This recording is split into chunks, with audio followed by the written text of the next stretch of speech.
Ada kembali di Breaking News kasus Sambo, pemirsa kita akan membicarakan begitu mengenai narkoba Teddy Minahasa yang saat ini persidangannya tentu akan segera dimulai oleh Prof. Hipnu Nugroho, pakar hukum pidana. Selamat pagi, Prof.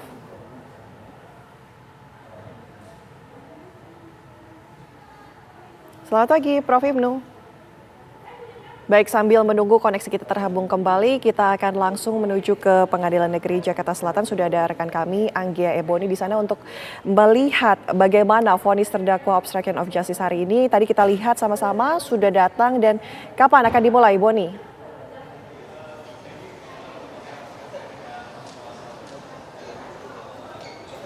Iya, selamat pagi Ana dan pemirsa. Hari ini Pengadilan Negeri Jakarta Selatan akan menggelar sidang vonis untuk kasus obstruction of justice atau perintangan penyidikan terhadap kasus pembunuhan berencana Brigadir Yosua. Hari ini 3 terdakwa akan menjalani vonis, yakni Hendra Kurniawan, Agus Nurpatria, dan Arif Rahman Arifin. Sementara 3 terdakwa lainnya, Baikuni Wibowo, Cuk Putranto, dan Irfan Widianto akan menjalani vonis pada hari Jumat besok 24 Februari 2023.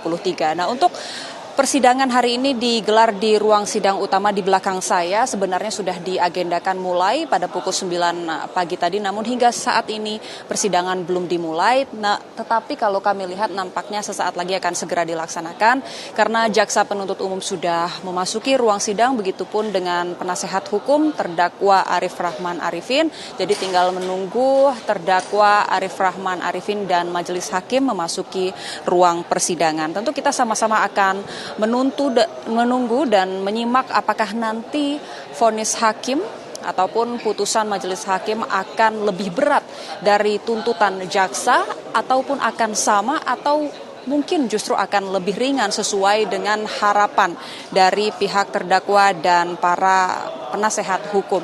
Nah, kalau kita bahas untuk tuntutan terhadap 3 terdakwa ini, yang pertama Hendra Kurniawan dan Agus Nurpatria, keduanya dituntut oleh jaksa 3 tahun penjara. Sementara Arif Rahman Arifin dituntut 1 tahun penjara. Nah, kalau kita bicara soal Arif Rahman Arifin, yakni terdakwa yang rencananya akan menjalani sidang pertama hari ini, ada beberapa peran yang dilaksanakan ataupun dilakukan oleh Arif Rahman yang dipaparkan oleh jaksa penuntut umum selama persidangan. Di antaranya Arif Rahman ini menurut jaksa meminta Baikuni, yakni terdakwa lainnya, untuk menghapus rekaman CCTV yang ada di Kompleks Polri Duren 3 Jakarta Selatan, termasuk CCTV yang merekam saat itu momen ketika Brigadir Yosua masih hidup.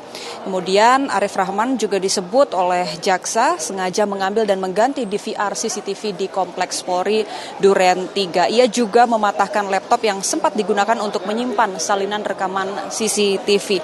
Nah, hal itu menjadi hal-hal yang dinilai jaksa memberatkan karena Arif Rahman ini merupakan penegak hukum dan seharusnya mengamankan barang bukti dan menyerahkannya kepada penyidik. Nah, namun demikian kalau kita simak persidangan yang sudah bergulir sejak Oktober lalu, sebenarnya Arif Rahman Arifin ini sempat disebut ataupun dinilai oleh majelis hakim bahwa ada kejujuran yang ia sampaikan selama persidangan.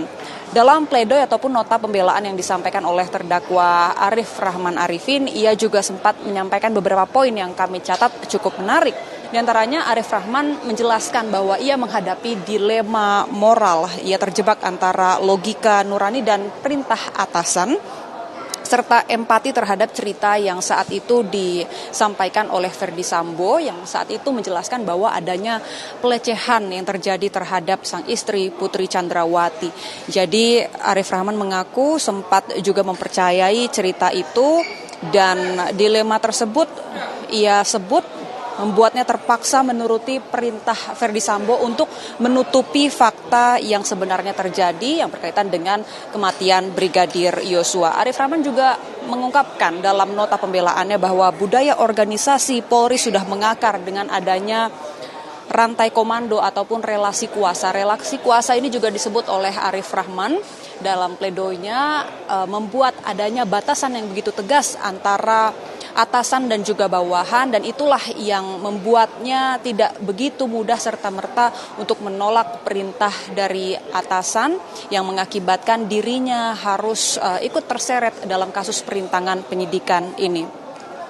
Nah, kita nanti juga akan lihat bagaimana vonis yang dijatuhkan hakim terhadap Arif Rahman Arifin. Sama-sama nanti kita akan tunggu, Ana dan pemirsa, sesaat lagi sidang akan dimulai di ruang sidang utama Pengadilan Negeri Jakarta Selatan. Kembali ke Ana di studio. Laporan langsung Anggia Eboni dari Pengadilan Negeri Jakarta Selatan. Kita akan langsung menuju ke Prof. Hipnu Nugroho. Selamat pagi, Prof. Selamat pagi, Mbak. Ya. Oke. Prof, tadi menarik sekali yang diberitakan oleh rekan kami yang mengatakan bahwa pada pledoi dalam sidang obstruction of justice ini dibacakan beberapa terdakwa begitu mengatakan bahwa ada rantai komando di tubuh institusi Polri yang tentunya tidak bisa mereka tolak begitu. Bagaimana cara menyikapi ini ketika rantai komando tersebut memberikan instruksi yang katakanlah salah? Ya, benar. Betul, Mbak Ana. Inilah yang harus kita evaluasi ke depan untuk kepolisian. Rantai komando yang salah itu kalau kita bicara norma di dalam Perkap Kapolri itu sudah jelas sebetulnya. Ketika perintahnya itu salah, ketika perintahnya itu bertentangan, itu wajib ditolak. Begitu, Mbak. Disinilah yang saya kira melihatnya pemahaman rantai komando yang keliru, kan itu. Sehingga ibaratnya ya apa yang dilakukan pimpinan mesti betul. Oh, belum tentu. Nah, itu harus kita lakukan apalagi terkait dengan penegakan hukum. Saya kira dalam penegakan hukum itu harusnya equal, Mbak. Jadi tidak bisa atas bawah. Atas bawah itu kalau kaitannya dengan komando pengungkapan perkara, penumpasan kejahatan, oke. Tapi kalau dalam penegakan hukum, ini saya mungkin kritik kami ya, harus equal. Jadi equal itu tidak melihat siapa yang menyampaikan, tapi apa yang disampaikan. Itu Mbak Ana. Ini yang saya kira saya sebagai akademisi yang kadang-kadang mencermati di tubuh Polri, ini sekalian dibuka. Kadang-kadang ketika anak buah menyampaikan, kamu siapa? Ini berpikir. Itu betul, saya banyak pelitian-pelitian itu. Keluhan-keluhan bahwa yang disampaikan orang anak kecil, misalnya pangkatnya lebih kecil, itu nggak bisa apa-apa. Sehingga kadang-kadang dengan rantai komando itu melihatnya siapa yang menyampaikan, siapa yang merintahkan, bukan apa yang isi perintahkan. Ini saya kira harus dievaluasi ke depan. Sehingga tadi saya katakan, pengungkapan perkara apalagi itu harus equal. Penegakan hukum nggak bisa rantai komando, harus equal. Karena kemampuan bagaimana mengolah suatu peristiwa, mengolah suatu kasus, itu harus sama-sama. Tidak ada atas bawah. Atas bawah sebagai perintah, iya, tapi begitu ada suatu perkara, harus equal. Equal penanganan suatu perkara pada prediksi yang sama. Disinilah yang saya kira harus sebagai bentuk pembelajaran ke depan di dalam rantai komando ini, Mbak Ana. Begitu, Mbak Ana. Baik, Prof. Kalau Mas Heri, kalau kita lihat ya, di sana kan dalam rantai komando tersebut ada juga tekanan kemudian yang akan dirasakan oleh para bawahannya ini terhadap sang jenderal yang memberikan perintah walaupun instruksi tersebut keliru. Begitu, bagaimana cara menyikapinya? Apakah mereka memang seharusnya tetap melaporkan saja atau mungkin kita bisa menilai mereka ada ketakutan ketika perintah tersebut tidak dilaksanakan, bisa saja kemudian langsung dipindahkan ke kota terpencil. Itu bisa saja mungkin, Mas Heri, seperti apa? Bisa saja, ya apa yang disampaikan Mbak Ana nggak sepenuhnya salah menurut saya. Bisa ada kemungkinan hal itu ya. Sehingga perlu sosialisasi tentang aturan-aturan yang memperkuat keyakinan teman-teman di bawah ini kan. Misalnya ada peraturan Kapolri tadi yang disinggung nomor 14 tahun 2011 tentang kode etik profesi Polri. Bahwa perintah atasan itu bisa saja ditentang jika bertentangan dengan norma hukum, norma agama, norma kesusilaan. Itu kan landasan filosofis dan landasan yang utama dalam pembentukan satu aturan ya. Tentu tidak boleh bertentangan dengan hal-hal yang demikian.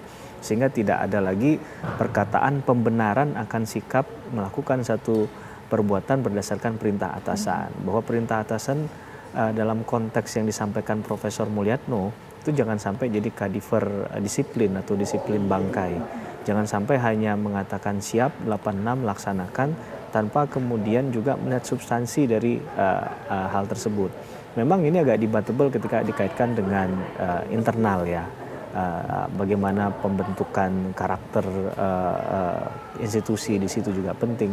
Maka perlu leader, perlu sosok pimpinan yang tegas, yang juga melihat dalam hal ini melindungi yang benar walaupun posisinya memang di bawah tadi. Dia bukan di top atau medium manajemen ya di level itu, tapi dalam hal bagaimana mengorganize sebuah katakanlah institusi yang harusnya jadi leading sector dalam hal mengayomi, melindungi masyarakat dan penegakan hukum, dia diberikan kewenangan oleh undang-undang, bahkan bisa melakukan satu tindakan upaya paksa dalam hal menangkap atau kemudian menahan seseorang. Nah ini kan harus memahami satu aturan yang benar dan yang baik tentunya ya. Jangan sampai nanti itu disalahgunakan. Jadi perspektif terhadap hal itu mungkin ada di dalam dan hidup di dalam satu institusi, tapi perlu dilihat dari pendekatan aturan juga, bahwa tidak berarti apa yang disampaikan oleh atasan itu pasti benar begitu. Ini bisa jadi hal yang merugikan. Artinya tidak ada alasan untuk melihat kekeliruan begitu ya? Ya, begini Mbak Ana, yang lebih fair adalah menilai bahwa kalau sampai dia melakukan dan kemudian kepentingan hukumnya dirugikan, apakah kemudian atasannya udah pasti akan melindungi dirinya? Toh pada konsep kejahatan-kejahatan yang terjadi masing-masing akan menyelamatkan diri. Bahkan paling mudah adalah melimpahkan kesalahan itu kepada orang lain. Dan biasanya dalam kita melihat dari tingkatan fungsional tadi lebih mudah untuk menyalahkan yang paling bawah, kan begitu. Nah ini yang harusnya mereka pahami juga untuk melindungi kepentingan hukum mereka, bukan hanya sekedar melakukan tindakan saja, tapi ada konsekuensi logis dan konsekuensi yuridis yang melekat dari tindakan tersebut. Baik.